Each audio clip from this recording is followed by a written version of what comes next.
పరిశుద్ధులు ప్రియులైన దేవుని పిల్లలందరికీ యేసుక్రీస్తు నామములో శుభవందనాలు తెలియజేసుకుంటా ఉన్నాను. మామూలుగా పిల్లలకి బైబిల్లో ఉన్నటువంటి దేవుని గురించిన మాటల్ని చెప్పడం, లేదా అక్కడ ఉన్నటువంటి చిన్న పిల్లల కథలు అందులో కొన్ని చెప్పడం అనేది ఈ కాలంలో చూస్తే ఏ తల్లులు చేయట్లేదు.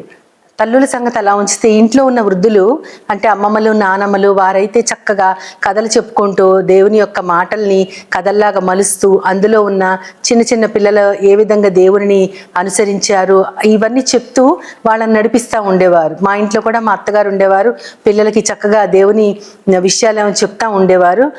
వీళ్ళు కూడా ఓపికగా వినేవారు. కానీ ఇప్పటి పిల్లలు వారికి అసలు మాటలు కథలు వారికి ఏమైనా చెప్పాలన్నా సరే వాళ్ళు వినడం లేదు. ఎందుకంటే వారికి చిన్నతనం నుంచి సెల్ ఫోన్ ఇచ్చేసి వాళ్ళని ఆడించటం, లేదా తల్లులు పని చేసుకోవటం, వారు కూడా సెల్ ఫోన్లో మునిగిపోవటం.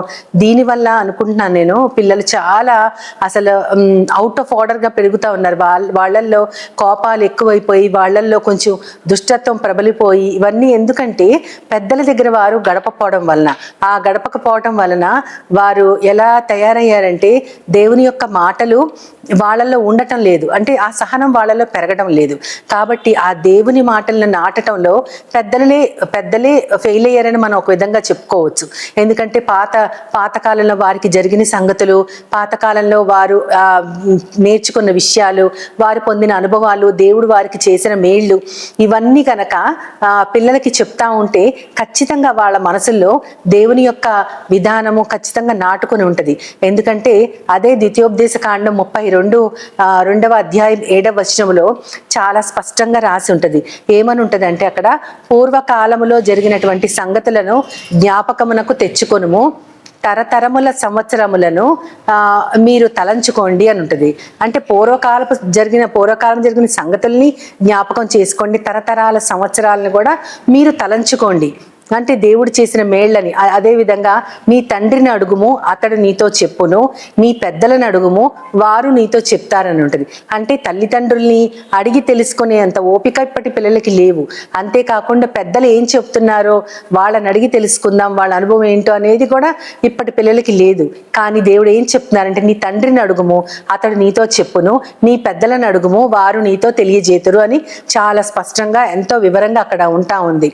అంతేకాకుండా మనం చూడగలిగితే కీర్తనల గ్రంథం 77వ అధ్యాయం 11వ వచనంలో కూడా ఇదే మాట ఉంటుంది. అక్కడ అంటే పూర్వము జరిగినటువంటి సంగతులను, దేవుడు చేసిన మహాశ్చర్య కార్యాలను నేను తలచుకొందును అని ఉంటుంది. అంటే మహారాజైన దావీదు గారు ఏమని చెప్తున్నారంటే దేవుడు చేసిన ఆశ్చర్య కార్యాలని మునుపు ఆయన చేసిన ఆశ్చర్య కార్యాలని నేను జ్ఞాపకం చేసుకుంటున్నాను అని ఆయన చెప్తున్నారంటే ఎంత పెద్ద మహారాజైనా సరే ఆయనకు ఒక బాల్యం ఉంది, ఆయన తల్లిదండ్రులు ఉన్నారు, ఆయనకు తోబుట్టులు ఉన్నారు. కాబట్టి ఆయన విషయంలో దేవుడు చేసిన ఇదివరకు దినాలలో దేవుడు చేసిన గొప్ప కార్యాలని, మహాశ్చర్య కార్యాలని ఆయన తలంచుకుంటూ ఉన్నానని చెప్తా ఉన్నారు. అంతేకాకుండా అదే కీర్తనలో 78వ అధ్యాయము 4వ వచనములో ఇంకా స్పష్టంగా ఉంటుంది. అక్కడేమని ఉంటుందంటే దేవుని యొక్క కార్యాలని ఏ విధంగా గుర్తు చేసుకోవాలని చెప్తూ రాబోయే తరాలలో పుట్టబో పిల్లలకు వీళ్ళు అంటే ఇప్పుడున్న తరం వారు, రాబోయే తరాల్లో పుట్టబోయే పిల్లలకు వీరు దేవుని యొక్క మహా ఆశ్చర్య కార్యాలను వివరించగలుగునట్లు వీరు తమ దేవుడు చేసిన కార్యాలని వాళ్ళకి చెప్తారని ఉంటుంది.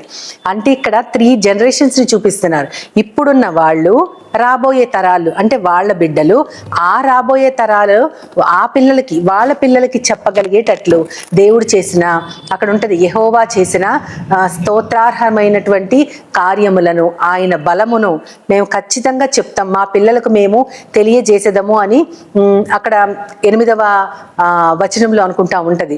దేవుడు చేసిన స్తోత్రార్హ క్రియలను, ఆయన బలమును, ఆయన చేసిన మహాశ్చర్య కార్యములను మేము మా పిల్లలకు వాటిని తెలియజేసేదము, రాబోవు కాలములలో పుట్టబోవు తరములకు వాళ్ళు వాటిని వివరించగలుగునట్లు వీరు లేచి తమ పిల్లలకు దానిని చెప్తారు. ఇప్పుడున్న తరము వాళ్ళకి పుట్టబోయే తరాలు, ఆ తరాలకు పుట్టబోయే పిల్లలు కూడా చెప్పగలిగేటట్లు వీళ్ళు నడుము కట్టుకుంటారని ఉంటుంది. అంటే దేవుని యొక్క కార్యాలను వివరించడం ఎంత ముఖ్యమో అక్కడ చెప్తా ఉంటారు. ఎందుకు అది ముఖ్యమంటే, మనము మన జీవితం సుఖవంతంగా నడిచిపోతా ఉంటుంది అనుకుంటాం, కానీ పూర్వపు దినాలలో మన పితరులు ఎంత కష్టపడ్డారో, వారి కష్టాన్ని దేవుడు ఏ విధంగా దీవించారో, అంతేకాకుండా వారు ఎంత ఆత్మీయ మేళ్లను అనుభవించారో, వారు చేసిన తప్పులకి దేవుడు దిద్దుబాట్లు ఎలా చేశారో అనేవన్నీ కూడా వీళ్ళకి దృష్టాంతాలు. అంటే ఎగ్జాంపుల్స్ అనమాట. అమ్మో, మా తాత అలా చేశాడు కాబట్టి ఆయన ఆశీర్వదించబడ్డాడు, మేము కూడా ఇంకా ఎక్కువగా లోబడి ఉండాలి అని వారు తెలుసుకుంటారు. మా నాన్నగారు ఇలా ఉన్నారు కాబట్టి ఆయన భక్తి జీవితాన్ని దేవుడు గమనించారు. అంత భక్తిలో కూడా ఆయనకి ఈ లోకపు సమృద్ధి లేకపోయినా సరే ఎప్పుడు దేవుని మీద ఆయన సడగలేదు కాబట్టి ఆయన ఇలా ఉన్నారు, ఆయన దీవించబడ్డారు కాబట్టి ఆయన ద్వారా వచ్చిన దీవెనలు నాకు సంక్రమించాయి. ఇదే నేను నా పిల్లలకి చెప్తాను, ఎందుకంటే వాళ్ళు వాళ్ళ పిల్లలకు కూడా చెప్పాలి కాబట్టి అనేటటువంటి విధానం మన బిడ్డల్లో కూడా ఉండాలి. అదే కీర్తనలో అక్కడ 9, 10 వచనాలు 11 వచనాల్లో ఉంటది. ఏమనంటే వాళ్ళు ఎందుకు ఈ విషయాలు మాట్లాడాలంటే, తమ ముందు తరం వారు మూర్ఖపు హృదయము కలిగిన వాళ్ళై, వాళ్ళు స్థిరమైన మనస్సు దేవుని యందు లేకపోవటం మూలాన ఏ విధమైనటువంటి దేవుని ఉగ్రతను ఎదుర్కోవాల్సి వచ్చిందో, అదే విధంగా వాళ్ళు మంచి మనస్సు కలిగించుకొని దేవుని పట్ల లేకపోవటం వలన, వాళ్ళ యొక్క మూర్ఖపు పట్టుదల వలన ఏ విధమైనటువంటి ఇబ్బందులకి లోటుపాట్లకు గురయ్యారో అనేది వాళ్ళు తెలుసుకోవాలి. కాబట్టి ఆ సంగతులను కూడా చెప్పమంటున్నారు. కేవలం ఆశీర్వాదాలు, మేళ్ళు, మనకు కలిగిన మంచి సంగతులు వీటినే చెప్పకుండా ప్రతి దానిని, మంచి చెడు ప్రతి కార్యాన్ని వివేచిస్తూ బిడ్డలకి నేర్పించగలగటం పెద్దల యొక్క బాధ్యత. అందుకని ఇందాక మనం చూసుకున్న ద్వితీయోపదేశకాండం 32:7 వచనంలో, 32 అధ్యాయం 7వ వచనంలో అక్కడ ఆఖరి భాగంలో ఉంటదిగా, నీ తండ్రిని అడుగుము అతడు నీకు తెలుపును, నీ పెద్దలను అడుగుము వారు నీకు చెప్తారు అని ఉంటుంది అక్కడ. కాబట్టి తండ్రి అంటే మన నాన్నగారు అంతే. పెద్దలు అంటే హెబ్రీలకు రాసిన పత్రిక 13వ అధ్యాయం 7వ వచనంలో చాలా స్పష్టంగా ఉంటుంది. నీకు వాక్యము బోధించినటువంటి పెద్దలు అని ఉంటుంది. నీకు వాక్యము బోధించి నిన్ను దేవుని వాక్యములో పెంచినటువంటి, దేవుని వాక్యములో నడిపించినటువంటి నీ పైన నాయకుల యొక్క ప్రవర్తనను శ్రద్ధగా తలంచుకో అని ఉంటుంది. అంటే నీకు వాక్యము బోధించి నిన్ను నడిపించిన నీ పైన నాయకుల యొక్క ప్రవర్తనను శ్రద్ధగా తలంచుకుంటూ వారి యొక్క విశ్వాసాన్ని అనుసరించండి అని ఉంటుంది.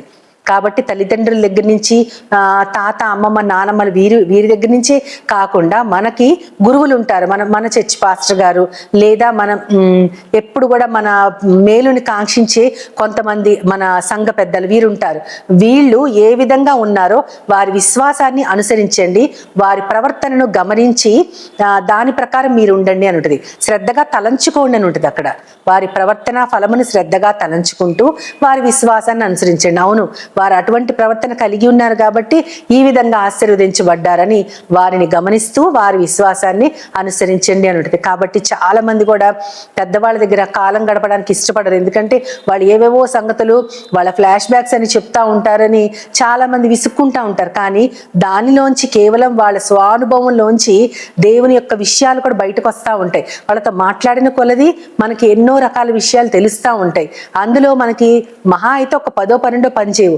మిగతా 80-90% కూడా దేవుడు వాళ్ళని ఏ విధంగా ఉంచాడు, ఏ విధంగా వాళ్ళు తప్పుగా తొట్టుపడితే దేవుడు వాళ్ళని ఎలా దారికి తీసుకొచ్చారు అనేది వీళ్ళు గ్రహించుకుంటే, చేసిన తప్పులు మళ్ళీ చేయకుండా వారి అనుభవాలు మనకు పాఠాలై వారి విశ్వాసాన్ని మనం అనుసరిస్తామని దేవుడు ఎంతో స్పష్టంగా ఎన్నో చోట్ల రాయించి ఉంచారు. దీనిని మనం శ్రద్ధగా తలంచుకుంటూ వారి విశ్వాసాన్ని అనుసరిస్తూ దేవునికి ఇష్టలుగా మనం జీవించాలని ఆయన సహాయాన్ని కోరుతూ చిన్న ప్రార్థన చేసుకుందాం. మహోన్నతుడైన మా ప్రియ పరలోకపు తండ్రి, నాయన మేము మా యొక్క పెద్దల్ని అడిగి తెలుసుకోవాలని మీరే చెప్పారు. మా తండ్రిని అడగమని చెప్తా ఉన్నారు. ఎందుకంటే పూర్వపు సంగతులు మేము జ్ఞాపకం చేసుకోవాలి, అంతేకాకుండా తరతరాల సంవత్సరాలని మేము తలంచుకుంటూ ఉండాలి అని చెప్తా ఉన్నారు.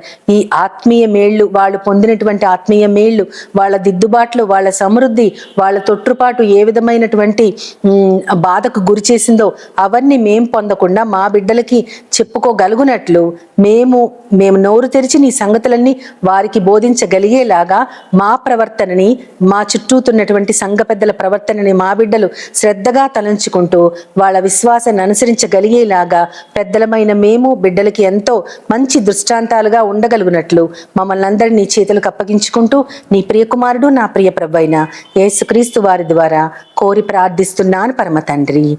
ఆమేన్, ఆమేన్, ఆమేన్. వందనాలు.